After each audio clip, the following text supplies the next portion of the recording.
Okay, the atmosphere was great. I feel great. Ecuador wins.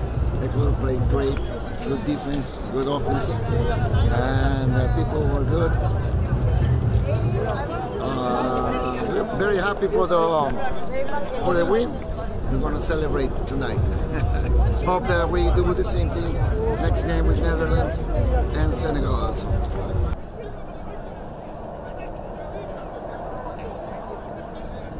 I feel very good. It's amazing. The game is very, very beautiful. My team is strong enough to go into the next step. Where we're going to go.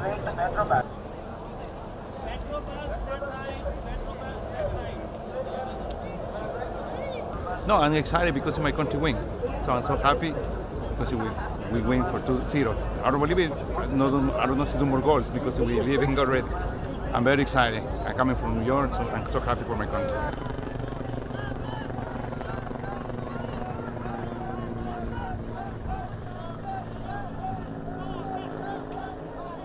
Team, I think they should play better next time. Maybe they were a bit defensive as it's their first participation in the World Cup.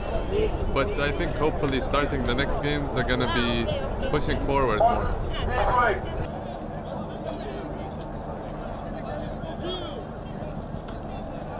Because this is the first game, it is maybe the Qatar country is a little bit nervous, but they will do better inshallah next match.